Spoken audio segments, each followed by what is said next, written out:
ini dinamakan juga dengan Yaumus Sholawat, hari Sholawat, di mana pada hari Jumat ini adalah hari khusus bagi kita selaku umat Nabi Muhammad Sallallahu Alaihi Wasallam untuk diperintahkan memperbanyak membaca salawat. Aksiru salatan min yaumil jumu'ah wa lailatul jumu'ah. Perbanyaklah salawat di hari Jumat dan di malam Jumat. Kenapa? Karena hari Jumat ini adalah hari Nabi kita. Kenapa disebut hari Nabi kita? Karena di hari ini siapa yang memperbanyak sholawat, itu ganjarannya melebihi daripada hari-hari yang lain. Oleh karena itu, marilah sama-sama kita mengucapkan bersolawat kepada Rasul kita Al-Habib Mustafa Muhammad Tahirul qalbi yudhiru lillah Al-Mustafa Safiyus Sallallahu alaihi wasallam akhlaquhu wa sifatuhu subhana man sawwa wa khudwati wa habibi wa da'watun najah ya Rasulullah ya Habiballah faktub lana narqahu nad'uka ya Rabbah Maulaya salli wa sallim daiman ala habibika Maulaya salli wa sallim daiman abada ala habibika khairil khalqi kullihim ya Rabbi ya Rabbi salli alaihi ya Rabbi salawatullah. Ngerti jadi ini selawat ada cuy orang. Oh iya. Pakai mic lo lah kami dari rumah. Siapa yang senang nyaman membaca untayan syair sholawat, maka itulah orang yang berkata hatinya ada terkoneksi dengan Rasulullah Sallallahu Alaihi Wasallam.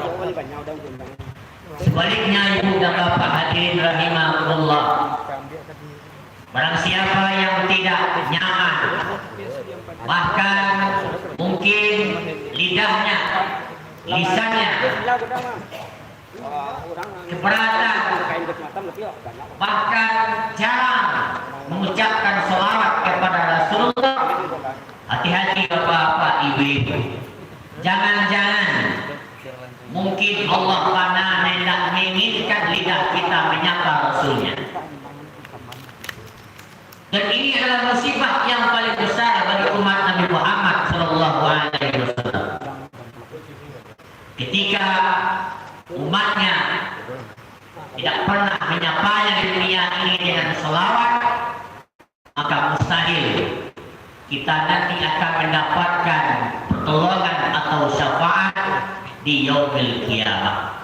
Nauzubillahi min dzalik. Baik Bapak Ibu jamaah hadirin rahimahullah, tema kita pada wirid kali ini Ibnu Katsir,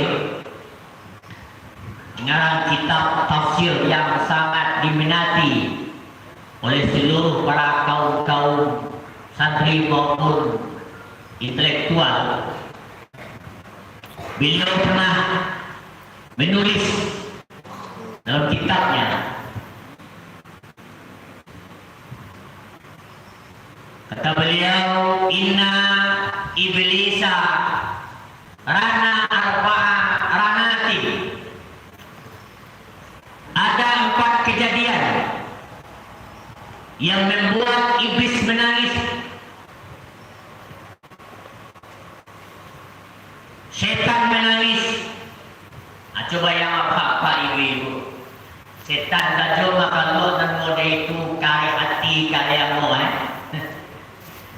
Layak dulu pernah penelitian 5 tahun. Ya dah. Seorang makhluk, sosok makhluk yang sangat dilaknat oleh Allah.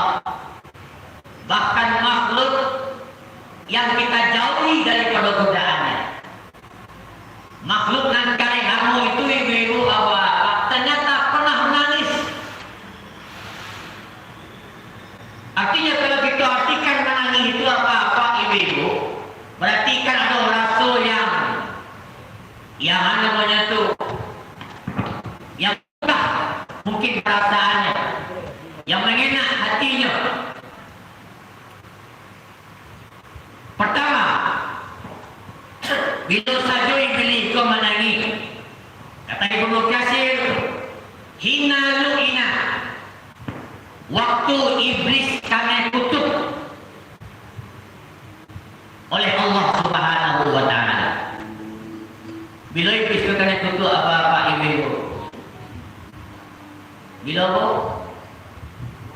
Waktu iblis disuruh oleh Allah sujud ke Adam, tapi malah iblis tidak mau sujud ke Adam. Sebenarnya apa ibu-ibu kalau dikaji-kaji benar, iblis itu Pak, behang Tuhan kayaknya bukan tak mau sujud ke Adam Pak. Cuma iblis itu tak mau mengikut perintah Tuhan. Allah suruh iblis usjudu li Adam. Fasajadu ila iblis, sujud semuanya para malaikat. Ketika iblis Aba Ustakbar kana minal kafirin. Kenapa? Karena enggaknya, karena ego dan segala macam. Kalau iblis cuma menurutkan perintah, ayo iblis sujud, ya selesai urusan apa. Tapi kan tidak.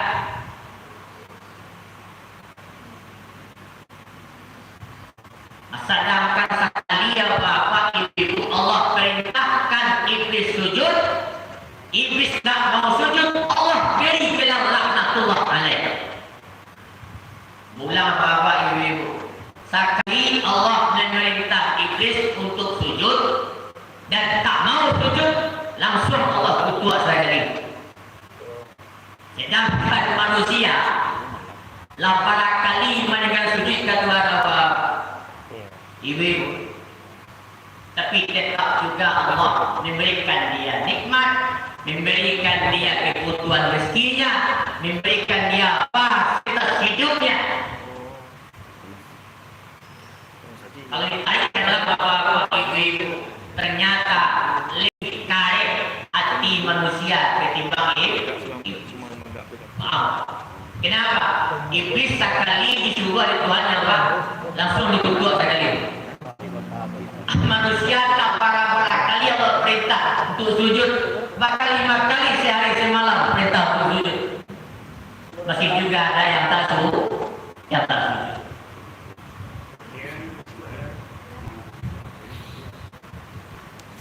Adik berang Tuhan ke iblis itu apa ibu? Menangis iblis Pak.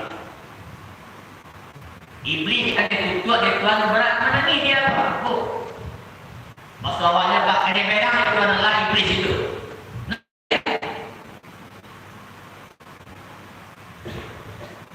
Ikut kadang-kadang ke perasaan awak ya dah. Lantaran itu Tuhan memberikan hidayah, memberikan kualitas, nikmat segala macam. Ibu-ibu kalau meninggal laki ulang tidak bagus. Hah? Bu, laki ulang lain meninggal menangis tidak pak? Bagus tidak bu? Entah siapa yang meninggal mati orang ada yang jawab.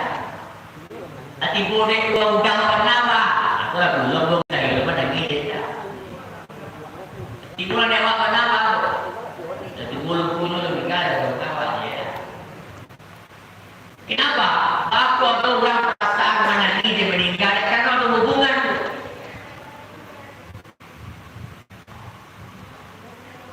Apabila bapak ibu di kampung awak ya, ini menangi meninggal meratuk-ratuk macam-macam baju gereng-gereng rambut itu. Ada gini bu? Tak ada. Oh dulu itu bertanya-tanya yang dulu.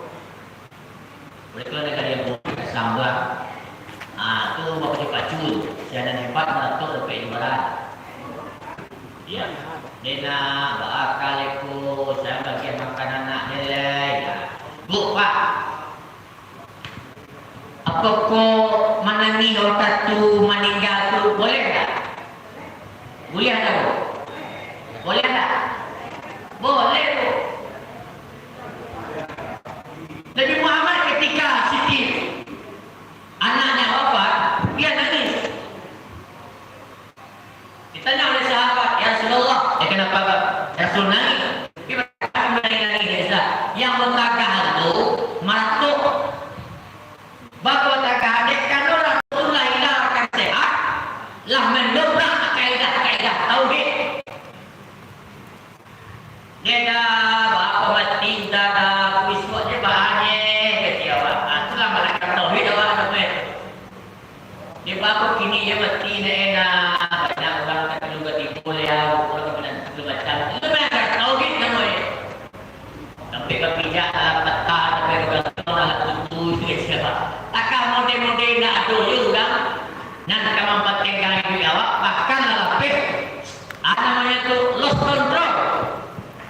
Kilo-kilonya awak lah hilang kendali terhadap percaya kepada Allah. Itu yang dilarang bapak ibu. Tapi kalau menangis justru malah itu dihapuskan. Kita mengenai kalau orang menangis awak apa? Bahkan dia perkenalkan orang lah ayah meninggal, mak meninggal, anak meninggal. Anak menangis awak karena kita juga orang awak ya. Jatuh mak mati ni mak pokok aja. Saya ya. Ada pertanyaan orang. Jadi boleh menangis waktu orang meninggal boleh. Yang tak boleh itu adalah merah. Tapi kan dalam hadis kan marato yang melanggar sampai ke mengecek melanggar tauhid. Yang kedua mencabik-cabik baju. Nah marato yang mengambil main jalan dulu kan orang model itu gampang. Apabila bapak ibu-ibu beri katuan tak ada leh. Kerana guru-guru kita para ulama lah. Namanya menyebut itu mensosiasikan kaji-kaji kepada para jamaah. Yang pertama, ketika iblis dilihat oleh Allah, maka iblis menangis.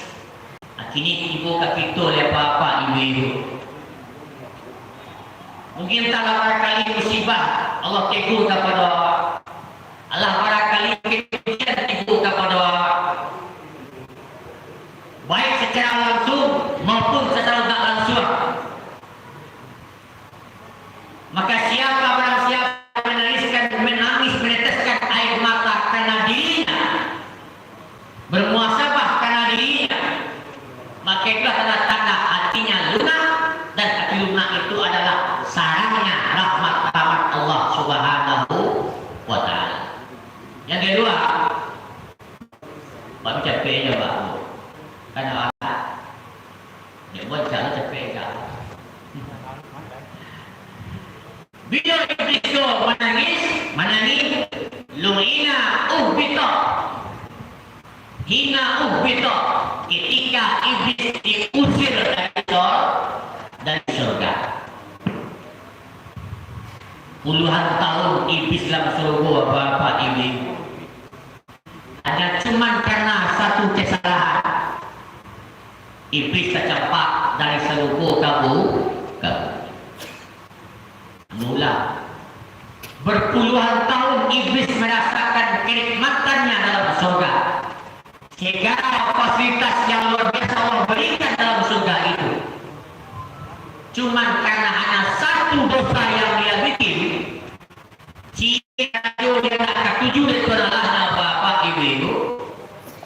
yang puluhan tahun itu sirna hanya satu kesalahan.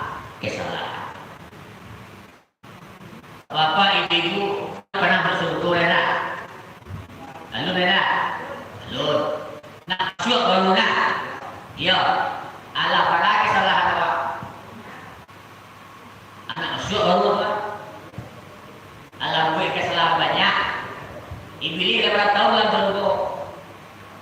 Berpuluh-puluh tahun, ratusan tahun. Barang kesalahan gue, tahu siapa? Cik kesalahan di dalam lah di dalam kedua awak lah ribuan salah tahu anak masuk, tapi sayangnya bapak ibu Allah Ta'ala kepada kita awak lari pamere umat Nabi Muhammad orang itu beri awak bapak ibu Allah kata awak mendapatkan jatah di surga. Yang ketiga, bila iblis itu menilai hina ulida Nabi sallallahu alaihi wasallam. Ketika Nabi Muhammad lahir ke permukaan bumi ini. Menangis iblis itu, Pak. Menangis dia kok. Menangis kan dua perkara. Atau menangis dia sana, atau menangis dia Dek berang tu nak, dek berang kau orang karena menangis awak tu dah. Tapi beli menangis waktu Nabi awak tu, anik tangis ni adalah dek siu-siu kerajaan dalam Bogor. Lah puluhan tahun merayu menggoda anak cucu Adam. Lah dia seorang makhluk yang mulia, seorang sosok manusia yang diberikan titel oleh Allah Subhanahu wa Ta'ala Habibullah. Itulah manusia yang akan menebar syafaat di yaumil kiamat. Pertolongan nanti itu apa-apa ibu-ibu kan dari sana bila yang lagi ada Pak. Datang awak ke Nabi Adam, Nabi Adam belah syafaat. Tak ada pertolongan dari Allah. Datang awak ke Nabi Nuh, Nabi Nuh tak kira itu pula. Lah syafaat tak ada syafaat dari Allah. Kamu awak diboleh merangka-rangka awak ke Nabi Sulaiman, merangka-rangka awak ke Nabi Ibrahim, merangka-rangka awak ke Nabi Musa, Nabi Isa. Lah syafaat tidak ada pertolongan bagimu.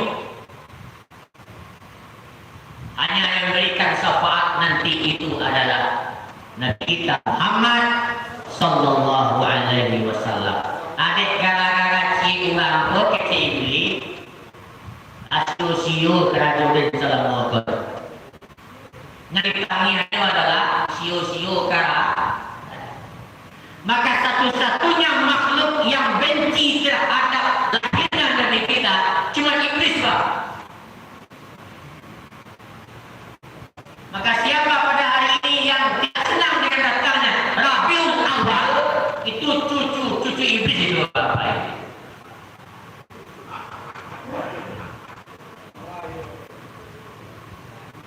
Kalau apa? Tapi kalau mereka yang kumpulan siapa datang dalam murid asal nama apa?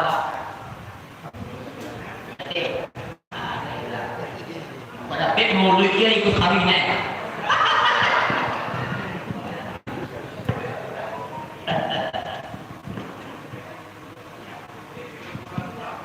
Kita ibu tu, mau tanam tu belum beli ke? Atau siang ibu, anak.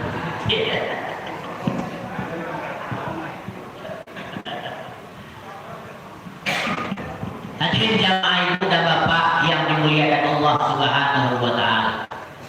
Bu, Pak,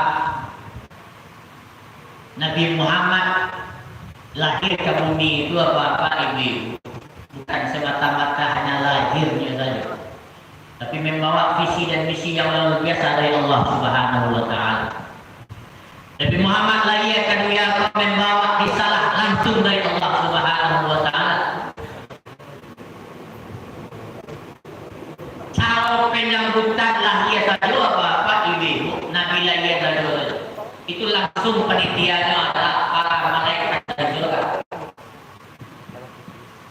Awak lahir kan dia apa penitia, dokter lah, dokter gitu. Aku tidak para sutra dari apa namanya itu dari Sarugo sibuk menghiasi rumah Siti Aminah. Pasang saja itu sutra. Oke, kalau seberapa artinya adalah hai para malaikat, jadikan rumah Aminah pada saat lahirnya kekasihku jelmaan surga. Masa ketika waktu Nabi lahir waktu itu apa ibu rumah Siti Aminah menjadi percikan taman-taman surga di dunia ini. Kalau Ali waktu itu apa itu rumah Fatimah, rumah Aminah waktu itu dialah rumah yang bahkan menembus langit-langit dunia. Bahkan dalam kitab sejarah apa ibu keistimewaan Nabi itu bahkan jangankan nanti menjelang lahir, kilonya bapak ibu lahir saja beda dengan lahirnya manusia biasa. Maaf Pak, kalau gitu lahir kan melalui lubang kemaluan atau idola. Tapi Nabi tidak. Nah, kita sudah mengatakan Nabi itu keluar di atas sedikit dari lubang kemaluan seperti Nabi. Bukan sampai keluar biasa. Tapi ada cara khusus bagi Nabi Muhammad. Jadi orang luar biasa kopi bapak ibu jok cara lahirnya Allah diistimewakan oleh Allah. Jangankan cara lahir, dalam kandungan saja baru Nabi awak Allah diistimewakan oleh Allah. Maka oleh karena itu hadirin jamaah yang dimuliakan Allah Subhanahu wa taala. Kita kok Nabi bapak ibu lah mulai bahkan sudah menikah. Awak selaku umatnya Nabi Muhammad sallallahu alaihi wasallam. Kok iyo Nabi awak Nabi Muhammad apa ibu pertanyaan boleh barangkali awak menyebut bilang tadi. Barangkali barangkali awak bersalawat karena dalam sehari 5 kali dalam sembahyang dah. Itu kok sembahyang awak dan sembahyang aja.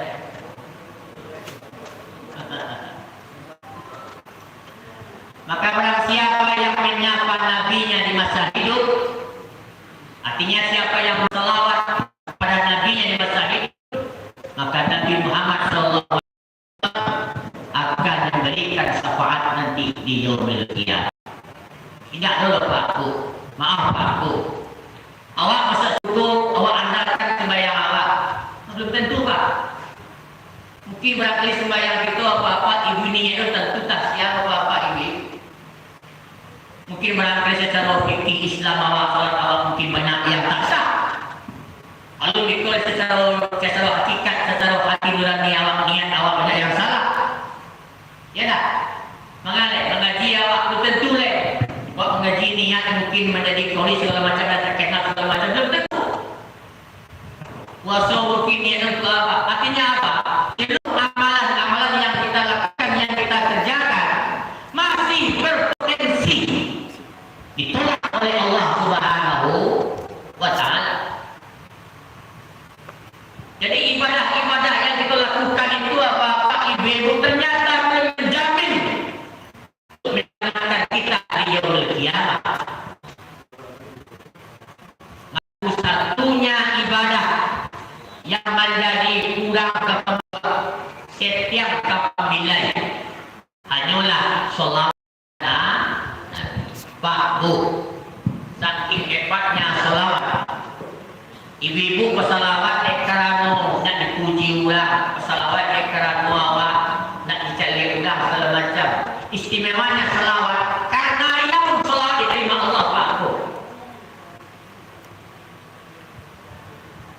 Dia selawai Pak. Supaya gagal selawai awaknya. Ria mana awak selawai ke Nabi Muhammad. Ria pun dalam selawat tetap Allah terima selawat itu. Coba sholat tu, Pak. Dan sembahyang dia kerana mungkin menjadi wali biswa. Sembahyang dia kerana terkait itu terima Tuhan apa tu? Oh, tidak. Dan sembahyang biswa dia kerana dia kama mungkin berikam dia. Kalau berikan dari itu bukan terus kau sembahyang mama kau. Nama. Mungkin ini. Menunjuk kamu, menunjuk kacau tak tadi kau. Ada 3 amalan yang pasti Allah terima Pak. Apapun amalan awak sendiri, ya kan dipuji orang kah, atau kegagalan kah, tetap Allah terima. Pertama selawat, yang kedua istighfar, yang ketiga masyarakat. Masyarakat kau orang yang tak mampu. Tetap Allah terima Pak Bu. 3 tu Pak. Dia cakap pasti dia bawa awak selawat, istighfar, zakat. Sembahyang orang tak boleh itu tidak. Yang terakhir yang keempat, iblis menangis ketika hina unzilat Al-Fatihah. Ketika turunnya surah Al-Fatihah. Iblis nangis Pak Bu. Kenapa? Al-Fatihah adalah seluruh rangkuman intisari dalam Al-Quranul Karim. Sehingga dinamakanlah Al-Fatihah Ummul Kitab.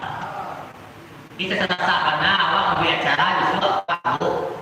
Kata kajian awak aku ayat baca oleh kau baca Quran awak betul lah. Bisa Al-Fatihah dia Al-Fatihah. Kalau baca Quran itu kita serahkan apa yang awak. Kenapa? Pertama, Al-Fatihah mengandung tauhid, Al-Fatihah mengandung doa, Al-Fatihah mengandung ibadah, Al-Fatihah mengandung sejarah. Bismillahirrahmanirrahim. Alhamdulillahirabbil alamin. Ar-Rahmanirrahim. Itu tauhid. Maliki yaumiddin. Hari kiamat. Iyyaka na'budu wa iyyaka nasta'in. Itu ibadah, menyembah kepada Allah. Ihdinas siratal mustaqim. Doa. Siratal ladzina an'amta 'alaihim ghairil maghdubi 'alaihim waladdallin. Itu sejarah orang Yahudi dan Nasrani. 5 kandungan suratul Fatihah. Tauhid, ibadah, hari kiamat, sejarah. Ayat yang kemanapun Bapak Ibu baca, surat mana saja Bapak Ibu baca dalam Al-Quran, pasti menyinggung 5 Bapak. Hendak Bapak Ibu tauhid, hendak menyinggung sejarah, hendak menyinggung cerita kiamat, hendak menyinggung ibadah, hendak menyinggung sejarah. Kandungan yang aku menyelingkuh adalah kandungan Al-Quran. Ternyata yang 5 ini Allah berikan semuanya dalam suratul Fatihah. Maka oleh karena itu Bapak, Ibu-ibu, saking hebatnya keistimewaan suratul Fatihah ini, seolah-olah walaupun Fatihah dan turun, pada hakikatnya adalah Al-Quran yang turun. Kalau Al-Quran yang turun, kalau Allah yang turun, yang hanya takut dengan kalau Allah itu cuma iblis dan syaitan.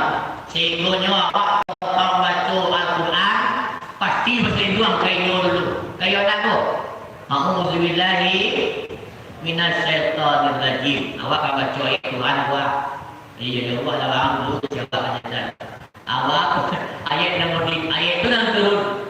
Sehingga iblis merasa siu-siu bakal jauh salam. Itu yang dapat bersama dan Ibu. Mudah-mudahan bermanfaat. Allahumma fiqillah pamit tarik. Assalamualaikum warahmatullahi wabarakatuh.